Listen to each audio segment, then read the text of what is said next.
Om Shanti. Season की 5वीं अव्यक्त मुरली 16 दिसंबर को जो चली, रिवाइज डेट है 15 दिसंबर 2010। शीर्षक है मेरे को तेरे में परिवर्तन कर बेफिक्र बादशाह बनो। सेकंड में व्यर्थ को बिंदी लगाने के अभ्यासी बन, हर संकल्प और समय को सफल करो। आज चारों ओर के अपने बेफिक्र बादशाह बच्चों को देख रहे हैं। ऐसी बेफिक्र बादशाहों की सभा अभी ही दिखाई देती है, क्योंकि अभी ही बाप फिक्र लेके बेफिक्र बादशाह बनाते हैं। इसलिए यह सभा इस समय ही आपकी दिखाई देती है। अब सभी सवेरे से उठते तो बेफिक्र स्थिति में स्थित होते हैं। खाते पीते कर्म करते कोई फिक्र नहीं, सोते हैं तो भी बेफिक्र। ऐसे बेफिक्र बादशाह और बेफिक्र उठो सो ऐसे अनुभव करते हो, क्योंकि आप सबने बाप को फ़िक्र देके फ़कूर ले लिया, इसलिए बेफिक्र बादशाह बन गए। अगर चलते हुए कोई फ़िक्र आ जाता है तो फ़िक्र क्या बना देता है। फ़कूर है तो आपके मस्तक में लाइट की चमक चमकती है। अगर फ़िक्र आ जाता है तो बोझ की टोकरी आ जाती है। बताओ, आपको लाइट की चमक अच्छी लगती है व बोझ की टोकरी? बेफिक्र बादशाह स्वयं को भी प्रिय लगते, और जो ऐसी स्थिति में उड़ते तो उनकी चमकती हुई लाइट देख दूसरों को कितना प्यार आता है। इसलिए बाप दादा सदा बच्चों को बेफिक्र बादशाह स्थिति में रहना, यह स्मृति स्वरूप में टिकाते रहते हैं। इसलिए आप लोगों का चित्र भी भक्त लोग डबल ताजधारी दिखाते हैं, एक लाइट का ताज और दूसरा विकारों को जीतने का बादशाहपन का ताज, डबल ताज दिखाते हैं। इसलिए बाप दादा यही सदा हर बच्चों को शिक्षा देते हैं। सदा मौज में रहना बहुत सहज है। क्या सहज है? सिर्फ हद का मेरापन बाप को दे दो। मेरे से तेरा किया तो बेफिक्र बादशाह बन गए। एक ही शब्द का अंतर है, तेरा मेरा, ते और मैं। इस शब्द के अंतर में बेफिक्र बादशाह बन जाते। सहज है ना? बने हो ना बेफिक्र बादशाह, कि अभी फ़िक्र रहता है। अगर कभी भी फ़खूर के बजाय फ़िक्र आता है तो अंतर सिर्फ तेरे के बजाय मेरा मानने से फ़िक्र आता है। तो सभी का लक्ष्य क्या प्रैक्टिकल है कि फ़िक्र दे दिया, या बीच बीच में फ़खूर छोड़ के फ़िक्र में आ जाते? फ़िक्र आता है कि बेफिक्र ही रहते हो? जो सदा बेफिक्र बादशाह रहता है वह हाथ उठाओ। बेफिक्र बादशाह पक्का कि कभी कभी? बेफिक्र बादशाह हाथ उठाओ, ऊंचा उठाओ। कभी कभी वाले भी हैं। सेवा का फ़िक्र वह अलग बात है, लेकिन वह फ़िक्र औरों को भी बेफिक्र बनाने का साधन है। अपने संस्कार से अगर फ़िक्र आता है तो उसको उस समय ही मेरे की बजाय तेरे में चेंज कर दो। बाप को फ़िक्र दे दो और फ़कूर ले लो, क्योंकि बाप आया ही है बच्चों का फ़िक्र लेके फ़कूर देने। तो चेक करो, मेरे में कभी कभी बहुत समय का संस्कार इमर्ज तो नहीं होता, क्योंकि बाप दादा कुछ समय से बच्चों को यह बता रहे हैं कि वर्तमान समय के प्रमाण कभी भी कुछ भी हो सकता है और कभी भी हो सकता है। इसलिए हर एक बच्चे को अपने को यह अटेंशन देना है कि एक सेकंड में बिंदी लगाने चाहो तो लगा सकते हो। मानो कोई भी व्यर्थ संकल्प आ जाता तो बिंदी द्वारा एक सेकंड में व्यर्थ को समाप्त कर सकते हो। इतना अभ्यास है कि उस समय के सरकमस्टांस प्रमाण पुरुषार्थ करके व्यर्थ को मिटाने की आवश्यकता पड़ेगी।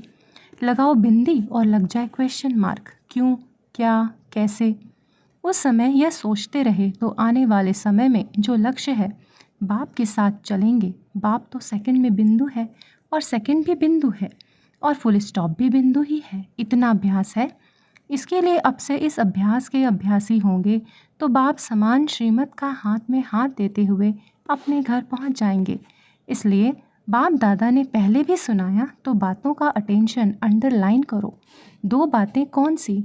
एक संकल्प का खजाना और दूसरा समय का खजाना।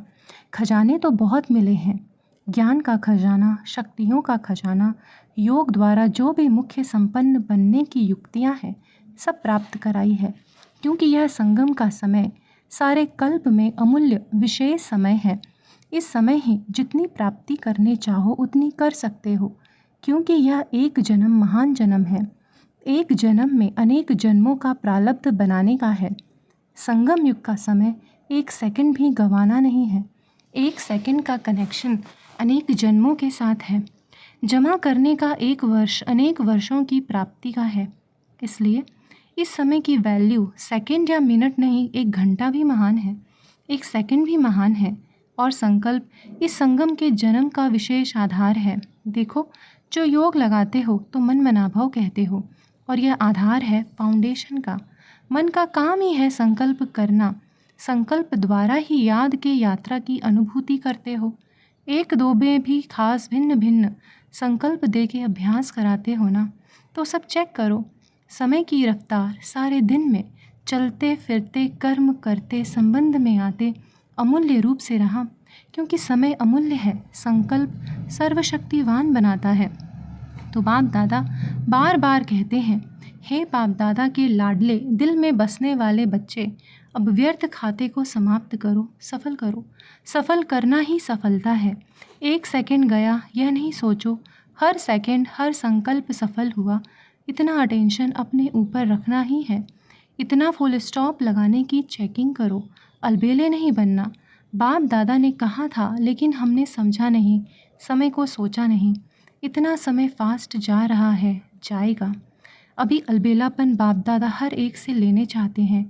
यह नहीं सुनने चाहते कि मैंने समझा नहीं, सोचा नहीं। अभी वर्ष भी नया आने वाला है, तो इस नए वर्ष में शुरू होने के पहले ब्राह्मण संसार से अलबेलापन, साथ में आलस्य। आलस्य भी भिन्न भिन्न प्रकार का है। इसका अभी जो समय पड़ा है वर्ष में, इसमें अभ्यास शुरू करो। और जब नया वर्ष शुरू होगा तो बाप दादा को हिम्मत रख संकल्प करना और इसको विदाई देना। वर्ष के साथ इसको भी विदाई दे देना। दे सकते हो, दे सकते हो। जो दे सकता है वह हाथ उठाओ। वाह बच्चे वाह। हाथ उठाने में तो बाप दादा को खुश बहुत करते हो। बाप दादा ने देखा है कि बच्चों को हाथ उठाने का रिटर्न करना याद रहता है, और कोई याद रखने में भी अलबेले हो जाते हैं। बाप दादा से रूरिहान बहुत अच्छी करते हैं। हो जाएगा बाबा, आप देखना, अभी होगा, अभी होगा। बाप दादा भी ऐसे अलबेले बच्चों का सुन के मुस्कुरा देता है। और क्या करें, अच्छा है, सोचते हैं करना है करना है करना है, ये बहुत सोचते हैं, लेकिन कर रहे हैं यह नहीं कर रहे हैं, उसमें चेकिंग में फिर क्या कहेंगे, अलबेले हो जाते हैं। तो आज चारों ओर के बच्चों को बाप दादा ने सुना, तो जो अपने देश में अपने स्थानों में देखते रहते हैं वह भी अच्छा दिखाई देता है, सुनाई देता है। तो बाप दादा सम्मुख आने वाले बच्चों को और अपने स्थानों पर सुनने वाले देखने वाले बच्चों को यही कहते, अभी पुरुषार्थ को, संकल्प को और संगम के समय को अंडरलाइन लगाओ। सभी बच्चे प्यार में तो मेजॉरिटी पास है। प्यार के आधार पर अपने को अच्छा प्रोग्रेस कर रहे हैं। प्यार के कारण, बाप के प्यार का रिस्पॉन्ड मिलने के कारण आगे बढ़ भी रहे हैं। लेकिन बाप समझते हैं, जैसे प्यार में अनुभवी बन आगे बढ़ रहे हो, ऐसे ही याद की सब्जेक्ट में अनेक जन्मों के विकर्म विनाश करने में और अटेंशन दो। क्यों? विकर्म विनाश होंगे तो साथ साथ चलेंगे नहीं, तो पीछे पीछे आएंगे। और बाप समझता है कि प्यार का रिस्पॉन्ड यह है, जो प्यार वाली आत्मा कहे वह करना ही है। बाप चाहता है जब बच्चों का प्यार बाप से है तो साथ रहें। राजधानी में भी ब्रह्मा बाबा के साथ राजधानी में आए। राजधानी में आना अर्थात रॉयल फैमिली में आए। तख्त पर नहीं बैठे, लेकिन रॉयल फैमिली के साथी तो बने। बाप दादा ने पहले भी कहा है, इसकी परख कैसे करो? जब से आप आए हो, जितनी आयु आपकी है ज्ञान की, उतने समय में अगर आप बाप दादा के दिल तख्त नशीन रहे हैं तो ज़्यादा समय दिल तख्त नशीन पर रहे हैं, मिट्टी में पाँव नहीं रखा है, वह अनुसार रॉयल फैमिली में नज़दीक संबंध में रहेंगे। रॉयल फैमिली वाले रहेंगे तो प्यार है, तो प्यार वाले साथ में निभाने में पीछे नहीं रहते। जो दिल तख्त नशीन है वह द्वापर कलयुग के भी संबंध में रहेंगे, नज़दीक रहेंगे। इसलिए प्यार निभाने वाले सदा दिल तख्त नशीन रहो और जन्म जन्म का हक लो। इसलिए बाप दादा हर बच्चे को प्यार करते हैं। बाबा ने सर्टिफिकेट दिया कि प्यार की सब्जेक्ट में सब मेजॉरिटी पास है। अब सब सब्जेक्ट में पास होना ही है, पास होना है, पास रहना है। अच्छा, चारों ओर के बच्चों को बाप दादा अभी मुबारक दे रहे हैं। हर दिन हर घंटे आगे बढ़ने की मुबारक हो। समय आपका इंतज़ार कर रहा है। आप समय का इंतज़ार नहीं करना। आप समय को जितना समीप लाने चाहो समाप्ति को, उतना समाप्ति को समीप ला सकते हो। समय आने पर तैयार होना, ये आप ब्राह्मणों का संकल्प नहीं हो। आप समय को समीप लाओ। समय बाप को कहता, अभी ब्राह्मण आत्माएं मुझ समय को समीप लाएं। प्रकृति भी बाप को कहती अभी समाप्ति को समीप लावे, तो बाप दादा क्या जवाब दे, क्या जवाब दे? समय आया कि आया यह कहें, आपकी तरफ से यह जवाब दे, क्या जवाब दें, बोलो। अभी समाप्ति को समीप लाना अर्थात स्वयं को संपन्न संपूर्ण बनाना, क्योंकि बाप दादा अकेले नहीं जाएगा, बच्चों सहित जाएगा। तो डेट फिक्स करना कब तक, काम तो दिया है, अब आपस में राय करना। बाप दादा जवाब क्या दे प्रकृति को? प्रकृति बहुत परेशान है, दुखी आत्माएं बहुत मन में चिल्ला रही है, मनसा सेवा अभी ज़्यादा बढ़ाओ। करते हैं मनसा सेवा, लेकिन लगातार बढ़ती रहे वह और बढ़ाओ, क्योंकि प्रकृति और दुखी आत्माएं बाप के पास आती हैं, चिल्लाती हैं, तो आप उन्हों को कुछ शांति या सुख की अनुभूति कराओ। वह 1 सेकंड की शांति भी चाहते हैं, थोड़ी शांति दे दो। जैसे भूखा होता है तो समझता है कि कुछ भी मिल जाए, थोड़ा भी मिल जाए, तो भी मनसा सेवा को भी बढ़ाओ। वाचा की तो चल रही है, बाप दादा खुश है।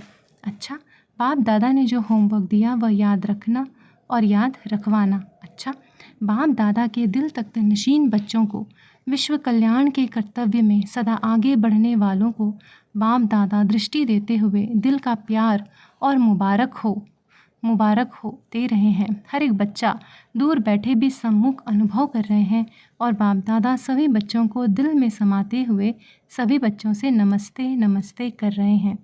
हम सभी बच्चों की भी रूहानी माता पिता बाप दादा को याद प्यार गुड मॉर्निंग और नमस्ते नमस्ते नमस्ते। शुक्रिया बाबा, शुक्रिया।